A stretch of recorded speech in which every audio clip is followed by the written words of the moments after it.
আপনার কাছে সেগুলো চিনতে পারি নাই।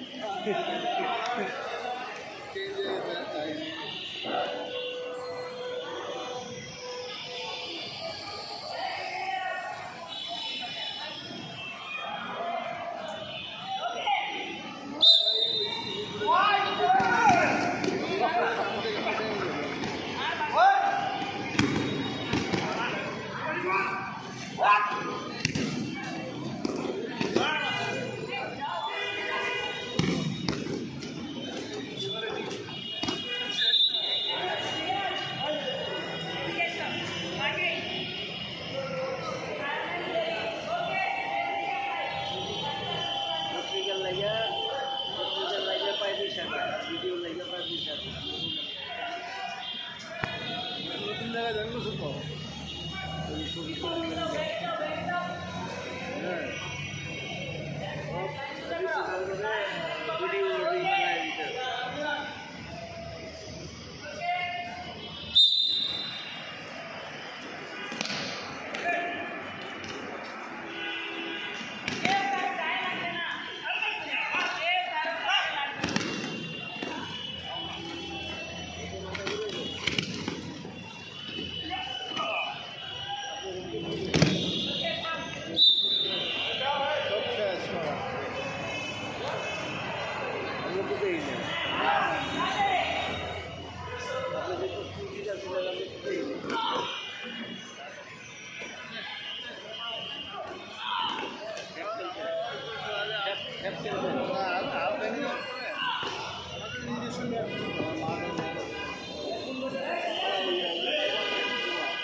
এটা ফেডারেশনের খেলারই একটি অংশ। সেই অংশ হিসেবেই এই আজকের খেলার আয়োজন করা হয়েছে। বিভিন্ন জেলা সংস্থা থেকে যা প্লেয়াররা এসেছে, অংশগ্রহণ করেছে। আমাদের পরবর্তী কার্যক্রম, আমাদের সাব গেমসের জন্য আমি এখান থেকে কিছু প্লেয়ার বাছাই করব, সেটা তারও অংশ। আমার আন্ডারে এখন 52 জন প্লেয়ার আছে। ছেলে কজন, মেয়ে কজন? মেয়ে আছে হলো 18 জন, আর বাকি ছেলে। এরা ম্যাক্সিমাম হলো যারা এখানে জাতীয় যে খেলাগুলো হয়, সার্ভিসেস খেলাগুলো হয়, যারা সিলভার মেডেল, স্বর্ণপদক, রূপপদক এবং শ্রাম্য, আনসার, বিজিবি এবং সিভিল। আমি যেটা করেছি এবার নতুন করে, এখানে সিভিলদের ইনক্লুড করেছি। যেমন আপনার ইয়ুথ গেমসে 2 জন যাবে, তার 2 জনই হলো সিভিল এবং জেলা পর্যায়ে থেকে এসেছেন। একজন আছে অর্পিতা বিশ্বাস, নড়াইল জেলা ক্রীড়া সংস্থা, আর একজন হলো আপনার মোহনা খাতুন, সে খুলনা জেলা ক্রীড়া সংস্থা। এভাবেই তৃণমূল থেকে প্লেয়ার দিয়ে আমরা নতুন করে শুরু করতে চাই। আমি যে প্রতিবন্ধকতার সম্মুখীন হচ্ছি, তার একমাত্র সমাধান বাংলাদেশ গভর্নমেন্ট দিতে পারে।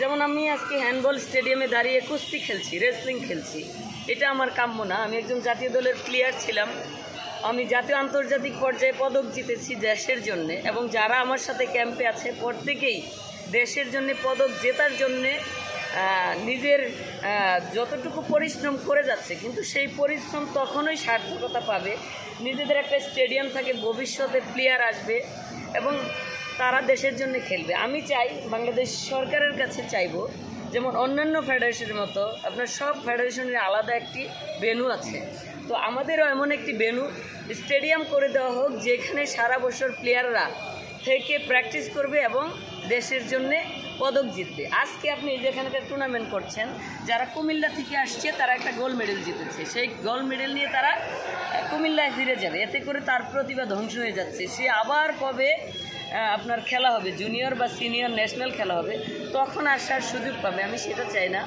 আমি চাইব সব প্লেয়ার যেন, যারা পড়ালেখা করে তাদের পড়ালেখার ব্যবস্থা থাকবে এবং থাকার ব্যবস্থা থাকবে, যেন সকালে ঘুমানোর, রাতে ঘুমাতে যাচ্ছে তার আগে সে 1 ঘন্টা নিজের ইভেন্ট জ্বালাই করতে পারে, প্র্যাকটিস করতে পারে, বিকেলে সে সেম করতে পারে। এইটা যদি হয় তাহলে আপনার রেসলিং না, বাংলাদেশের ক্রীড়াঙ্গনের চেহারাই পরিবর্তন হয়ে যায়। মিরপুর ইন্ডোর স্টেডিয়ামে আমরা বিকালের অনুশীলনটা করি এবং আমাদের যে সকালের ফিজিক্যাল থাকে সেটা বিভিন্ন দিন বিভিন্ন পার্ট থাকে আমার শিডিউল অনুযায়ী। যেমন আপনার সপ্তাহে একদিন আছে সুইমিং, জিম, তারপর আছে শর্ট রান আছে, লং রান আছে, এবং পার্ট ট্রেনিং শিডিউল। ফেডারেশন থেকে আমার চাওয়াটা হলো যে বিগত আমলে যারা কর্মকর্তা ছিলেন তাদের আসলে কার্যক্রম কতটুকু ছিল আমি প্লেয়ার থাকা অবস্থায় দেখি নাই যে কখনো স্টেডিয়াম নিয়ে তারা কোনো কথা বলেছে। তো আমি মনে করব নতুন যে কমিটি দায়িত্ব পেয়েছে, সাধারণ সম্পাদক আছেন জনাব মেজবাউদ্দিন আজাদ, তার কাছে প্রত্যাশা থাকবে সে যেন সব কিছুর সব স্বার্থ ত্যাগ করে দেশের স্বার্থে, প্লেয়ারদের স্বার্থে, মন্ত্রণালয়ের সাথে যেন আপনার যোগাযোগটা রক্ষা করে প্লেয়ারদের জন্য একটি স্টেডিয়াম তৈরি করতে পারে, এটাই আমার চাওয়া। আর প্লেয়ারদের যে ডায়েটের যে সিস্টেমটা আছে এটা পরিপূর্ণভাবেই প্লেয়াররা পাচ্ছে। আমি কোচ হিসেবে 24 ঘন্টা তাদের সাথেই থাকছি। আমি যখন মেডে থাকছি, প্র্যাকটিস করাচ্ছি, তখন আমি তাদের কোচ। যখন তারা আমার সাথে রুমে থাকছে, সবাই আমার বন্ধু। লাইফটাই হলো একটা চ্যালেঞ্জ। সেই চ্যালেঞ্জের জায়গা থেকে আমি সেই চ্যালেঞ্জটাকে গ্রহণ করেছি দেশের জন্য, দেশের স্বার্থে। আমার এই দেশপ্রেমের জায়গা থেকে আমি যেন দেশের জন্যে সামনে যে গেমসগুলো আছে সেখানে ভালো খেলতে পারে প্লেয়াররা, এবং সাব গেমসে যেন আগের রেজাল্টের খোরাকে কাটিয়ে স্বর্ণপদক জিততে পারে, সেটাই আমার প্রত্যাশা থাকবে। যতটা চ্যালেঞ্জিং ততটা উপভোগ্য, কারণ যারা এখানে প্লেয়ার হিসেবে আছে তার 10 থেকে 12 জন আমার সাথেই, তারা একই সাথে, তাদের সাথে আমি সাব গেমস খেলেছি, কমনওয়েলথ খেলেছি, এশিয়ান খেলেছি, এবং আমি এখন তাদের কোচ। এটা দেখতে যে আমার মনে হচ্ছে যে বুয়েটের জামিলুর রাজা চৌধুরী, তিনি যখন আপনার বুয়েট থেকে পাশ করে বের হলেন, তারপরের দিন সে বুয়েটের টিচার হয়েছিলেন, এবং ক্লাসে যে দেখলেন যে কেউ তার কলিগ, কেউ তার জুনিয়র, কেউ তার সিনিয়র, এবং সে বুয়েটের টিচার হয়েছিলেন। বিষয়টা অনেকটা আমার জিনিসটা ওই রকমই মনে হয়েছে, এবং এটা খুবই উপভোগ্য। কিন্তু তার মানে এই না যে তারা আমার কমান্ড ফলো করে না, তারা আমার সব ধরনের কমান্ড ফলো করে। 32 জন প্লেয়ার আছে শুধু এসএ গেমসের জন্য, সেখানে 7 জন ছেলে 7 জন মেয়ে যাবে। এই 32-এর সাথে ফেডারেশনের কর্মকর্তার সাথে আমার কথা হয়েছে। এখান থেকে যেমন আজকে যারা খেলে গেলো, এখান থেকে আমি 2টা ছেলে 4টা ছেলে পেয়েছি, তাদেরকে আমি ইন করবো। 2টা মেয়ে পেয়েছি, তাদেরকে ইন করাবো। মোটামুটি আমার প্ল্যান আছে এখানে এসএ গেমসের যারা ক্যাম্পে আছে, এই ক্রীড়া পরিষদ থেকে যে বাজেটটা পাওয়া যাচ্ছে, সেই বাজেটের বাইরেও ফেডারেশন থেকে একটা বাজেট তৈরি করে আমরা যেন আরও 10 জন ইনক্লুড করতে পারি। সেই 32 আর 10 42 থেকে বাছাই করবো আমি 14 জন। এসএ গেমসে আমি আমার লক্ষ্য একটাই, স্বর্ণপদক জেতা। আমার কিছু ছেলে আছে তারা খুবই ট্যালেন্ট, কিছু মেয়ে আছে তারা খুবই ট্যালেন্ট। হ্যাঁ, তাদেরকে যদি আমি পরিপূর্ণভাবে সুস্থভাবে ট্রেনিং করাতে পারি, তারা স্বর্ণপদক জিতবে বলে আমি প্রত্যাশা করি।